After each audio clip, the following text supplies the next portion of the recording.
Live from Studio 6, it's another wonderful episode of True Talk with your host, K. Scott.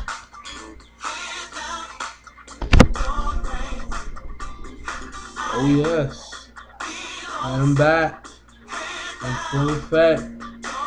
Oh, the colors. What's going on, my people? How are you? This is another great episode of True Talk with your host, K. Scott. I do apologize. I have been missing in action. God has been doing some wonderful things in my life, and he's just really manifesting himself each and every day. And so, assignment is going forth in other areas, but I had to bring y'all the video because I know you've been missing it. But tonight, true topic is how how do we raise our kids? You know, what is proper? I guess talk when we talk to our kids. I remember when I was growing up, and of course, you probably said, "Well, Kevin, you don't have any children." But since I my profession is all the way around children and their well-being, their welfare, it's like I have them, and I feel responsible for them. So you probably like, why are you bringing this topic? Well, tonight I had an opportunity to ride the bus, and this week I've been riding the train and the bus and all that other good stuff. And as I was riding the bus today, I observed a older woman, had to be you know maybe early 50s or something like that, maybe early 40s, or whatever the case may be. And what I observed was a little shocking. She had her grandson, of course, in her hand, and he had to be no more than about maybe 3 or 4 years old. And he was crying because he just left the house where they was playing video game. He didn't want to leave, so she began to curse at him in such a way that it bothered me. Now I remember growing up, your mama told you, "Boy, get those," or "You better clean it," But do we really need to go to the extreme to curse at our children or disrespect ourselves in the street?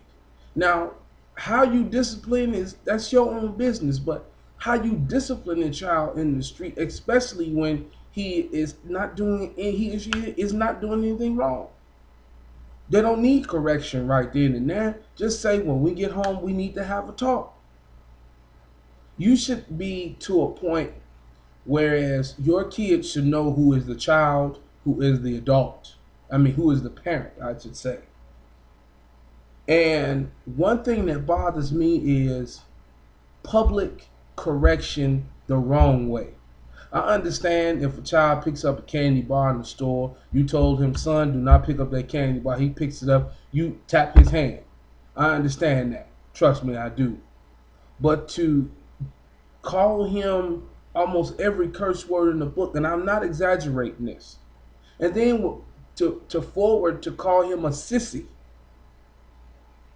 She proceeded to say, "Stop all that sissy blank crying." Hmm? Really? Interesting. It really is. And a lot of people will say, "Kevin, I get frustrated and my child is acting up and they bad and so forth and so on." But no child is bad. They're just misguided. Trust me, I know.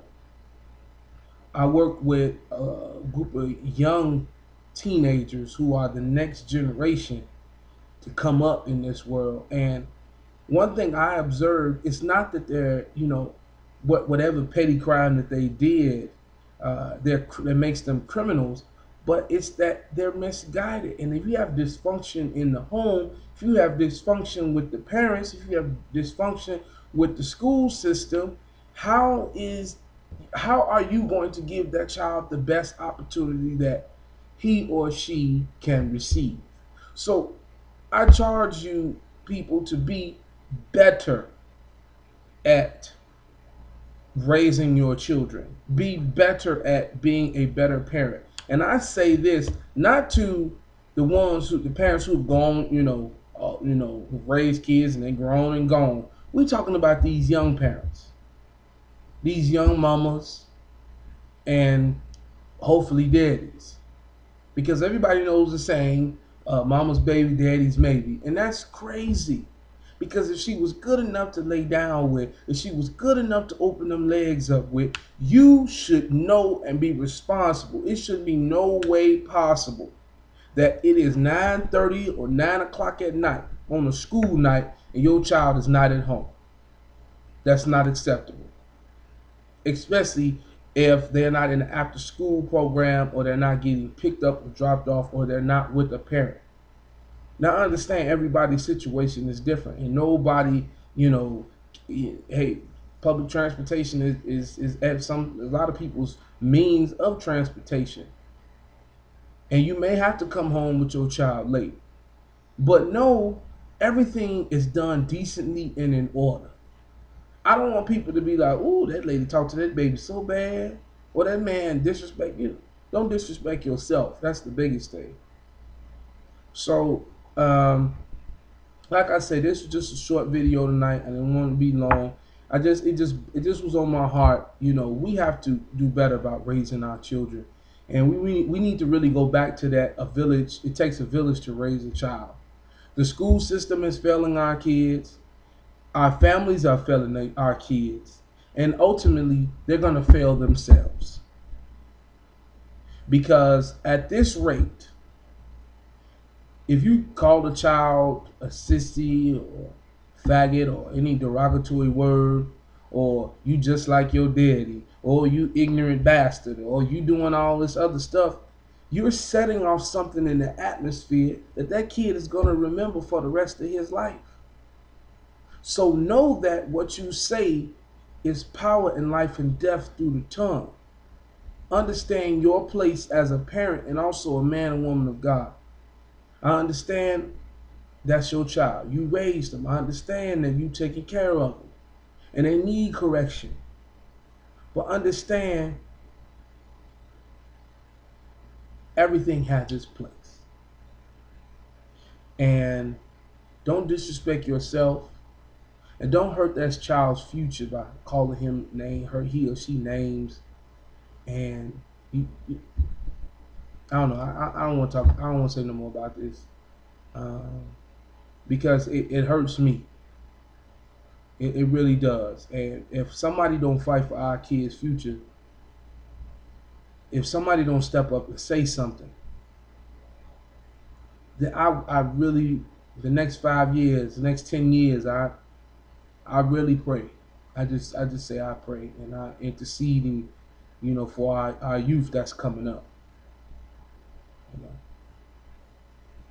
So this has been another True Talk web episode. I'm your host, K. Scott, and there's always a blessing, peace, and love, and a bottle of head grease, and all that. Love y'all.